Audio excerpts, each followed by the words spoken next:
Hello, Point Church Podcast. Welcome back to a 10th episode. We got to 10, and I'm super grateful and excited for y'all to have been watching this, all the support that we've gotten, all the encouragement. Please let me know what you think of these podcasts. Definitely leave a comment and like and message me personally. I would love to connect with you and any topics that you would like to see in the future. Like, this podcast is for you guys, so I just wanted to start off with a thank you, because this couldn't have happened if no one watched it. So, and today we have a very, very special guest, probably one of the sweetest ladies I know. Casey, don't even give me that look. Like, just your presence and just being here with you, like, Oh. I'm excited. Well, I'm thank you. genuinely happy that you're here. We have Casey Lowe. So hello, Casey. Hello. How are you doing today? I'm fine, thanks. Are you excited to be on the podcast? Of course. Let me clarify, KC are my initials. Okay. Okay, because my name was so difficult for people to pronounce and say, so I Yeah. got tired of people butchering it, so Yeah. I decided to go by my initials, KC. Okay, so So- what is your full name then? Well, my actual name was Keithia. Keithia. Yeah. See, I was supposed to have been a boy named Keith. Yeah. No. Yeah. And my parents were surprised because they already had a daughter. So what are you going to do? So anyway, a nurse suggested, name her Keithia. Boy, have I had a lot of Oh my trouble with gosh. that over the years. So anyway, That's it's nice to be KC though. Okay, Casey. The same thing happened to me. My parents thought I was gonna be a boy, and my name was supposed to be Victor Manuel. So imagine that. So I think it was a beautiful name, but it's It not is. me. So I just wanted to start off with some basic questions of, like, people who may not know you and may only have seen you on the keyboards. Also, you haven't been in person yet and stuff like that. So people haven't seen you in a while. So just to refresh everybody, I just wanted to ask you, like, what do you do for a living? How What do you I fill do your for day? a living? Breathe mostly. But no, I used to be an office worker for years and years, and then moving down here, which was a whole different adventure, I actually became a caregiver through Home Instead Senior Care Wow. and Lair Family Ventures here in Chapel Hill. And so for the past, 6 years now, I have been with that organization caring for elderly Yeah. people. So Why did you choose this career? I was tired of office work mainly, and this opened up. It was kind of serendipitous, and it's been really interesting. I've met a lot of interesting clients. I actually keep a little journal with the names and start dates of the people that I help, Yeah. and it gives me a chance, if I go back later to help them, and it's been a while since I've seen them, I can go back, review my notes, and see, so that person was a real pill to work with. So how are we going to approach that this time? That is And, so sweet. but it's worked out really, really well. I have been so blessed. In fact, my client that I'm working with now just turned 90 2 months ago, Wow. and the first time I walked in his house and met him and his wife, found out she was a former piano teacher. They had 2 pianos in their house. And I'm saying, oh, Lord, this is too good.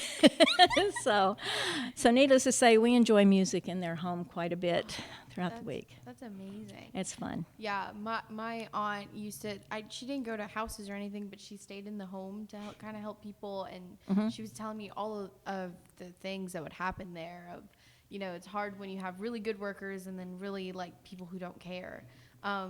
What has this looked like for you during the pandemic, to take care of these people? Well, I've been fortunate because I've been with my client now since 2018. So we had gotten into a really good routine, and so didn't really have to worry about masks and stuff like that because never went out. Yeah. And I stayed pretty much at home when the pandemic hit. I was either at their house or at my house, and that was about it. So, but it's been interesting. It's been very challenging because it can you can feel claustrophobic almost, and you just want to get out and do. So I'm looking forward to the day that we're all able to go out without these things on and just see everybody smile and be able to do more than virtual hugs. Yeah, it's definitely, you kind of miss people's smiles and things like that. And I don't know, like right before the camera started rolling, I was just like, oh my gosh, like Casey, you look so like adorable. Just because like you don't remember how people's faces look. Like I can't, it's been so long, I feel that like, and sometimes, but I started working at Dunkin', and this guy walked in without a mask, and we're like, and to me, it didn't trigger at first because I was like, oh, what a nice smile. And so, wait, and like, we're not allowed to serve customers without masks because like we're not going to support that. And like, you know, we have certain standards that we have to hold by. So that was just like, sometimes it's just, you miss it, but it's also, you know, we have to do what's safe for everybody. Right. But I do miss faces and smiles. Yeah. So I heard that you lived abroad for a little bit. Oh, just a little bit. Just a little bit. Tell me about that experience. So where at exactly? It was interesting because when Paul and I moved down here to North Carolina, it was with a new company based in Japan. Yeah. And he was under the impression that he would not have to do any more traveling. So, and I was under that impression too, since he was. But lo and behold, in the autumn of 2016, we went over to Japan for 3 months. Wow. And it was totally, totally amazing. It was a God thing. I mean, really? he orchestrated the perfect apartment for us. It was on a second balcony overlooking a little rice field and a pharmacy and a parking lot with a little French bakery. Wow. And it was within walking distance of a McDonald's. Talk about, wow, you know, it was really wonderful. But the neatest thing was, and we'd prayed about this, that we would be able to find a church to attend on Sundays. Within 1 mile of our apartment was a church, a Christian church, Megumi Church. Really? And we were able to walk there every Sunday for services. Yeah. Wow. It was amazing. It was wonderful. Yeah.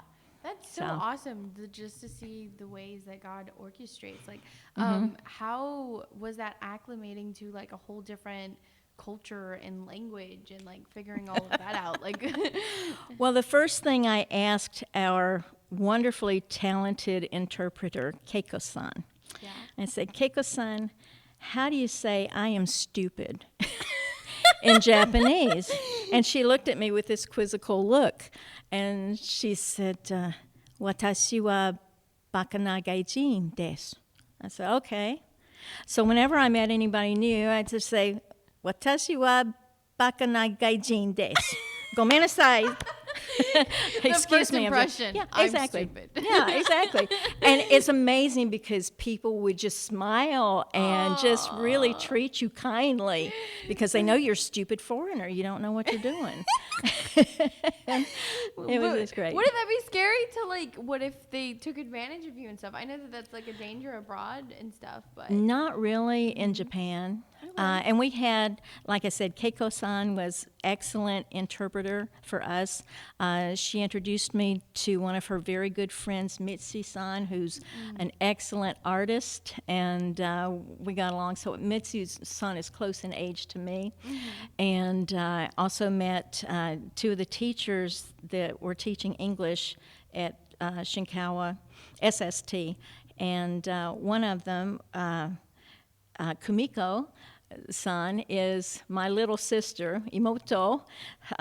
We still keep in touch, and we try to Zoom once a month and say hi, and she's helped me with my language some, and she's very good in English, so we have a good rapport there. And the other teacher, Noriko-san, don't get to hear as much from her, but whenever I see them, it's just wonderful. It's like we pick up right where we left off, and it's really wonderful to have those connections.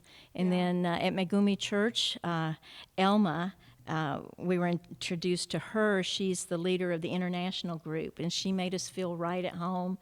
And she and I would hang out sometimes. So whenever I go back, I'm always looking at my friends, and it's great to see them again. That's so awesome. God really did take care of you over there. He did. And gave you like a whole family, and that's He did. so sweet. Yeah, he did. It's like a second home over there almost. Wow.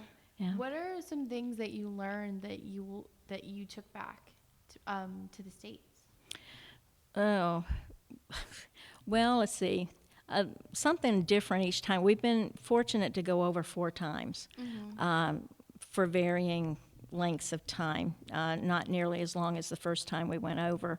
But I don't know, I am introduced to more people, and my friend Mitzi's son introduces me to more people, and she was able to come to Megumi Church one Sunday, and I was glad about that, and she recognized somebody that was there, and I'm thinking, oh, Lord, please. You don't want to push anybody into a relationship with Jesus, but I gave each of my 4 special friends a Japanese English New Testament, just hoping that they will be inspired with a hunger and thirst to get to know Jesus. So every time I come away, I find more people. My heart just kind of aches that I want them so much to get to know Jesus and have a relationship with him. Aww. So that is so beautiful. Yeah. So that's inspiring as well. Like, even especially going to a foreign place and coming in, and like I know a lot of people go there to change and become like them, if that makes sense. Like, you go abroad to like learn their culture and things like that. But I think that's important to also, like, you're bringing something there, and like I think it's the best news out there. It's the news of Jesus Christ. So I think that's beautiful. I want to talk a little bit about you and your husband. So how long have y'all been married? Okay, this April it will officially be 40 years. 40 years. Yes, there's something biblical about that, isn't there? 40 years in the wilderness. And sounds marriage, right? Same thing. No, actually, it's been really, really good. Yes. I have a confession to make. I was married briefly before I married Paul. Yeah. And of course, it didn't work out. And you wonder what in the world is going on. But God has been so incredibly gracious to me to give me a second chance.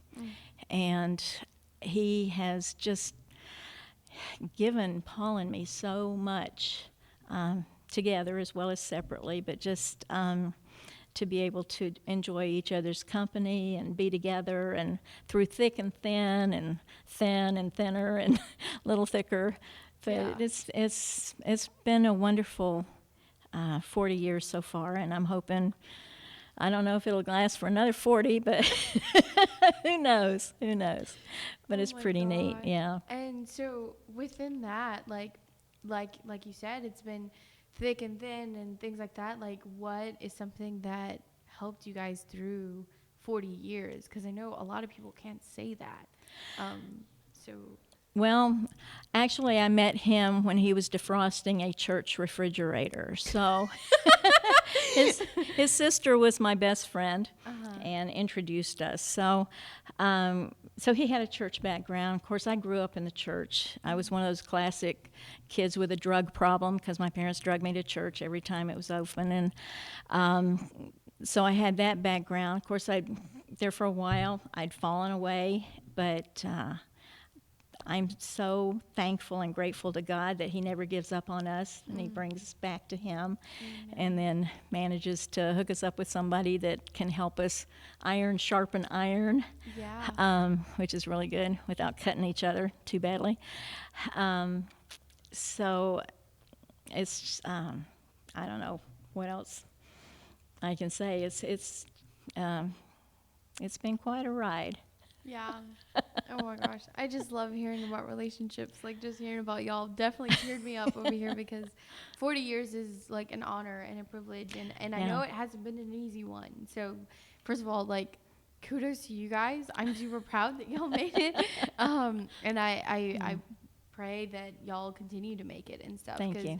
To spend 40 years with a Thank person, you must know them so intimately. And Well, you think you do, and then they do something that really surprises you, so you're never quite sure. Yeah. But that's okay. Definitely. That's okay. Yeah. I mean, do you have any funny Paul stories that, like, especially because y'all have been quarantined together and, like, this has probably been, like, a different thing on top of your marriage of just, like, being stuck in a house together. Like, how has that been? Well, I don't really consider it stuck in a house together. I mean, he's been able to work from home. I've been able to go to my client's house to work, so I get that bit of a break each day. But I don't know. He's done very, very well since his hip replacement surgery, and he has shocked his physical therapist, who she told him, how about walking across the room? And he had his walker, so he picks up his walker and walks across the room, and she's like, what's going on? So very just unusual. Yeah. So he's quite an unusual fellow. Oh, But he's the sweetest man. he has a really good heart, though. No, you're good. You're good. So changing up the topic a little bit. So we loved you and loved having you on the keys and stuff like that. So is music your passion? When did you start playing, and, like, when did you start getting into that? Oh my goodness. Well, when I was 4 years old, my parents got a piano for my older sister to take music lessons. Yeah. And so it's an old upright piano, and as she would take lessons, I would listen, and so I started playing by ear. Yeah. And I think one of my earliest recollections was a record of Liberace playing the Beer Barrel Polka. I learned how to play that when I was a kid. And, of course, going to church every Sunday, I learned how to play the hymns. That was really good. I consider myself so fortunate that I grew up during a time that hymns made such an impression in my life. And today, if I run into sadness or troublesome times, I can recall a hymn that'll kind of help bring me back and help me refocus and all. But I like also being able to live during this time with all of the new music too, because last year when Elevation Church and Carrie Job and Cody Carnes did the blessing. Oh, yes. That I was so grateful to the Lord that I was able to hear that and see that. When I was younger, I never thought I would live past the year 2000. Really? So this has been icing on the cake for me since then. I don't know where I got the idea that I was going to drop dead in 2000, but I think it was all the Y2K angst and stuff. But no, it's been really neat to be able to listen to a lot of the new music and everything. And I think that music continues to progress, and I think it's very interesting to see because there's also within that, like, you still have your church drama of, like, the whole, rap Christian music or some certain artists who have tattoos and things like that. But then you have these beautiful songs of, like, that they're more than just lyrics that you hear growing up as a kid. There's something that you can, like, speak and pray out loud. Like, I know that one of the first times I heard The Blessing, like, was a big moment. I don't know if you've ever heard of Maverick City. They're definitely, if y'all haven't heard of them, look them up. Yeah. I know that the Point Church, sometimes we sing songs on the online service of them, but they do a lot of, like, live music, which is what I enjoy, of live worship, because you get to experience more than just the lyrics or songs. You get to experience what they're experiencing, of God literally resting in that place. Wow. And I think that music is something that is so important and something, like, that can bring chills to people. And, like, would you say that's how you spiritually connect with God? Sometimes, yes. But I am extremely grateful to God for the gift of music. It breaks down a lot of barriers too. When we were over in Japan, we happened to be in a little restaurant. I can't pronounce the name of it, but they had musicians there, Yeah. and they would play on a Wednesday night. And I happened to get one of these little recorders and went and was sitting in. They were playing something that I knew the tune to. By the way, Stephen Foster, 1800s composer, they like his music over there still. You can still hear it. And anyway, they were playing some song, and I picked it up on my recorder and everything, just having a blast. And one of the gentlemen afterwards gave me his business card that said, "Music is the universal language." And I thought, that's true, because we're able to transcend language barriers just by, the feeling of music and being able to share that. It's very special. So it's so neat that halfway around the world you can connect with people through music and that. So you were speaking earlier about your rebellious stage before you fully came to the Lord. Could you speak a little on that, or especially the moment that you were just like, okay, this is real. This is something I want to pursue, like Jesus. Well, for one thing, I was born and reared in Alabama, and I had one older sister, and she moved to Ohio. So coming from Alabama, I went to a university where I studied speech and theater because I was going to be an actress, and with a minor in music. And then I decided, well, I don't think I really want to be a starving artist. So I got involved in community theater, and my sister invited me to come up one summer to stay with her, and I did. I got involved in community theater, and this is before I found the church up there. And so I won't say that I was really wild, because there was really a part of me that's always been very reticent, very proper, and Southern Belle. And but it was to a point where I was just feeling so empty, and I knew that I needed to get back to God. And so I went into this little church one Sunday and started attending, and that's where I met Paul's sister, and struck up a friendship with her, and then met him. And then we found out that back in August 9th of 1964, he was baptized in Ohio, and that was the same Sunday I was baptized in Alabama when I was a child. So it was like I was telling my Japanese friends about this, and Kumiko-san said, you are bound by the red thread. And I said, what is that? What do you mean, bound by the red thread? And she said, when there's an unusual occurrence like that, a happening in someone's life that's so unusual, you're bound by the red thread.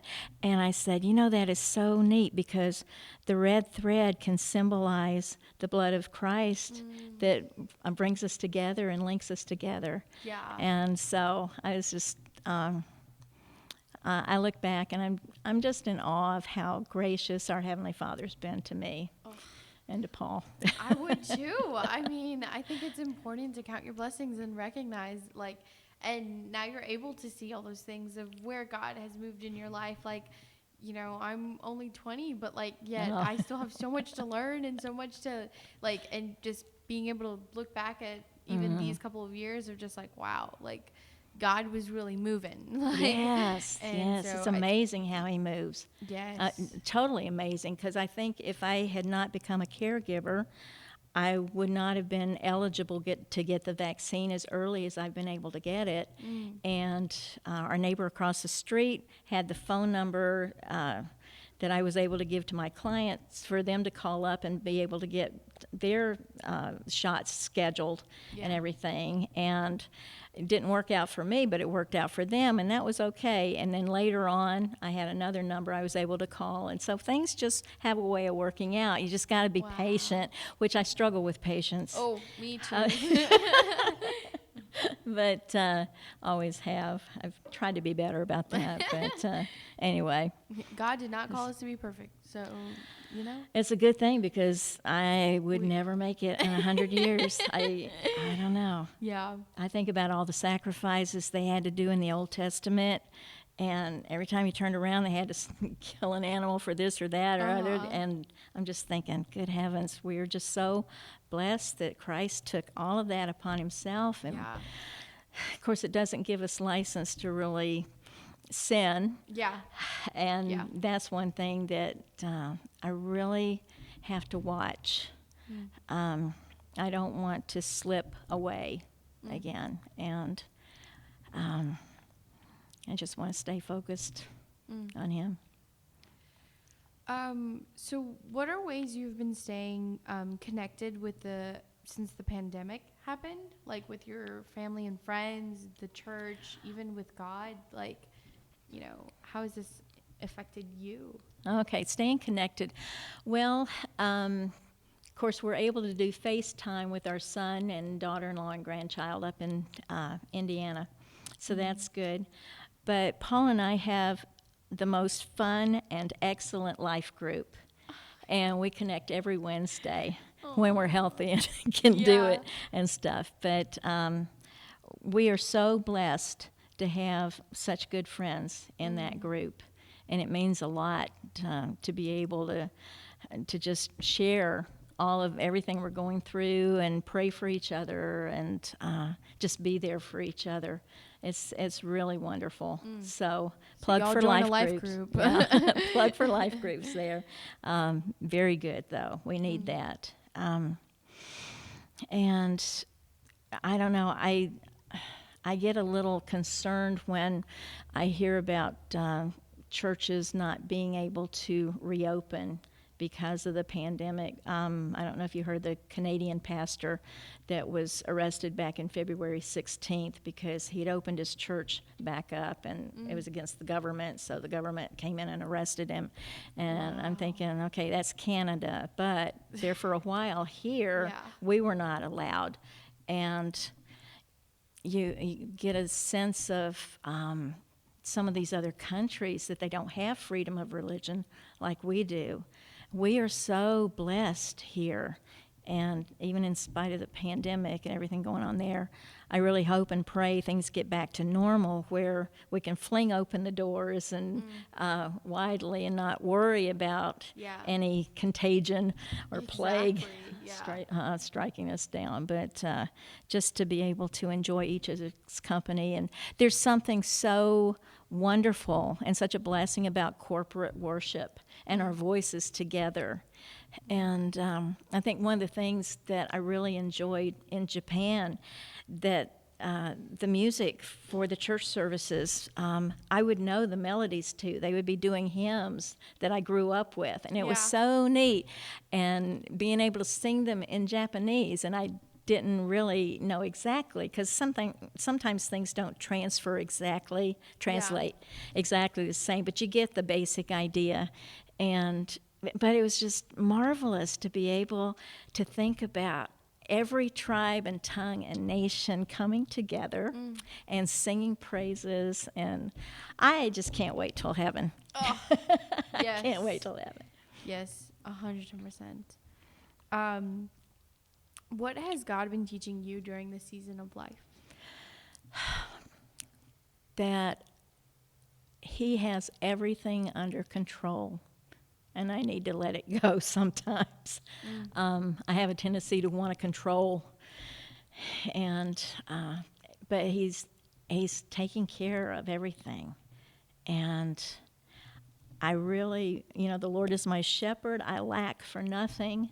I am so blessed. And in fact, sometimes I feel guilty because I have been so blessed. And I don't know, just, you know what I mean? Something like survivor guilt in a way, because you're able to Yeah. do things that other people cannot do, because you've been blessed with certain equipment or certain vaccines or whatever, Yeah. whatever that you need. Yeah. But he supplies, and he's faithful, and he always comes through. I'm just so amazed at what a gracious Father we have. Amen. I think I'm also very similar in the whole idea of feeling like I need control also, and just needing to trust in him. So like that's something very encouraging of just like, sometimes I just gotta breathe, Melanie. It's Yeah. okay to breathe. It's okay to Like, breathe. That's right. It's okay to give it to him. And I know that that's a major struggle that a lot of people deal with. Yeah. But I think too, the older that you get, you don't let things bother you as much as when you're younger. I know when I was younger and trying to pursue career in theater and on, it's so about looks and how you project yourself and everything, and that's just so stupid. Now I look back and I'm thinking, why did I ever feel like I needed that? Yeah. Why did I want that? So, Yeah. and now there was a time that I had a friend, Joni Purvis, and I would go around and we would do little musicals, and we'd do them for church groups and stuff like that. We called ourselves Purvis and Lowe Sing Spiels, pals. So it was really kind of neat. I think we did probably about 75 shows together. Wow. But we would go to retirement centers or churches or whatever, whoever wanted to put up with two old ladies, because we made ourselves up to be like two old ladies that lived in a nursing home. And we had a blast, and it was just more or less older Christians getting through the best they can. Yeah. And we had a really good time with that, and I feel blessed to have had that time in my life. And we had a drama ministry at our church too that was amazing. So I'm glad that for that part, I got to where I preferred to directing instead of acting. But anyway, it was really such a good time to bring people together, to lift each other up, and to do something to present to other people to help lift them up and make them think, and different things like that. So I don't know if I had it all to do over, if I would do everything the same, but I am awfully thankful where I am now. I just am blessed. Amen. So. That's so nice to hear. Then and I can tell like just how much God has impacted you and lives in your heart, just the way that you portray yourself and talk, and that's how it should be. It should be an overflowing of God out of you, and like you have such a beautiful soul that I can see from that. Oh, Melanie, thank you. Going on to our last question. What's the point? What does the Point Church mean to you? The Point Church to me has been like a bridge. And I say that because when Paul and I moved down here, and he actually moved down in 2012, and it wasn't until January of 2013 that I was able to, because my parents passed away right before we moved down here. So it was a time of new beginnings, and I had looked for a church to go to. And at the time, Varsity Church was meeting in this building, and so I got to talk with Chad Simpkins, who was the pastor at that time, and the name Varsity, I asked him, are you looking mainly just for young people? Because we're not quite as young as we used to be, but I don't think I have a foot in the grave yet. So he said, no, come on. And so Paul and I started here in Varsity. Well, in 2016, then, he and his family had gone to Virginia, and we were wondering what was going to happen to the church, because here we are in Japan and we have no idea what's going on.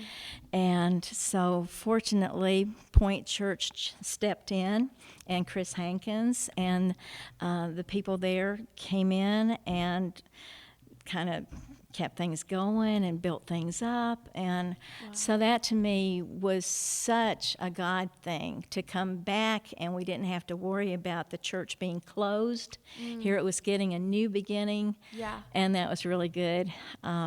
So to me, it's been a bridge. And I think as we point people to Jesus, it continues to be that bridge, bridging others. Yeah. Yeah. So. Wow. That's awesome. I talked to few people who were here before, like in varsity and stuff like that. And it's just so interesting to like hear that, you know, going in, like, I don't know how I would have felt for a whole church to be coming in and like, you know, you're used to one thing in one way. And so I'm glad that the Point Church has been something of encouragement and a bridge for y'all of just like, okay, we're in Japan right now, but when we get back, you know, we have confidence in God and trust in Him. So yeah, we didn't really know how awesome. things were going to work out, but He works everything out. Amen. His timing's perfect. Yeah. Yes. Well, thank you so much for being interviewed Well, thank you for asking me. being here. And My it's pleasure. been such an encouragement to talk to you and get to know more about your heart and what you're passionate about. I know that, you know, I've been missing these conversations of people of like being able to talk to people after church and just, you know, get to know them. So I'm very grateful that you were here. And by the way, I got the nicest card from Student Point. That was so sweet. And then I think most all the songs they listed in that I knew. Really? And it was really an encouragement to me. So you can please awesome. thank Student Point Yes, for me. I will definitely let them for know. that card. That I'm was very special. happy that we got to do that because I think that just because y'all aren't sitting in the pews with us does not mean that you're not part of the church. And like first and foremost, like we love you and we miss you and we respect anything that you know you're doing, you know, obviously. And you know, it's just a way to reach out and be like, hey, we're thinking of you and you are not forgotten. Oh, that's so sweet. Yes, That's really special. Definitely, we're looking forward to the day that y'all come back. So well, and we look forward every Sunday to seeing it online too. Colin does a great job getting everything put together, and they got the sound worked out, and so it's been really nice to be able to see that. That's awesome. Well, thank you so much for being Thank you. interviewed. Thank you guys for watching. I hope you feel encouraged and know that you're loved and that God is in control. Like that's the one thing that I'm gonna walk away from this podcast is that, you know, God will get you through 40 years of marriage, through, you know, figuring out things in Japan and just knowing that He is God and to be grateful for what you have. Thank you guys so much for watching. Thank you so much, Casey, for being part of this. If you've missed any podcasts in the past, please go check them out on our YouTube channel or any podcast streaming service. And look forward to talking to y'all soon. See you next time.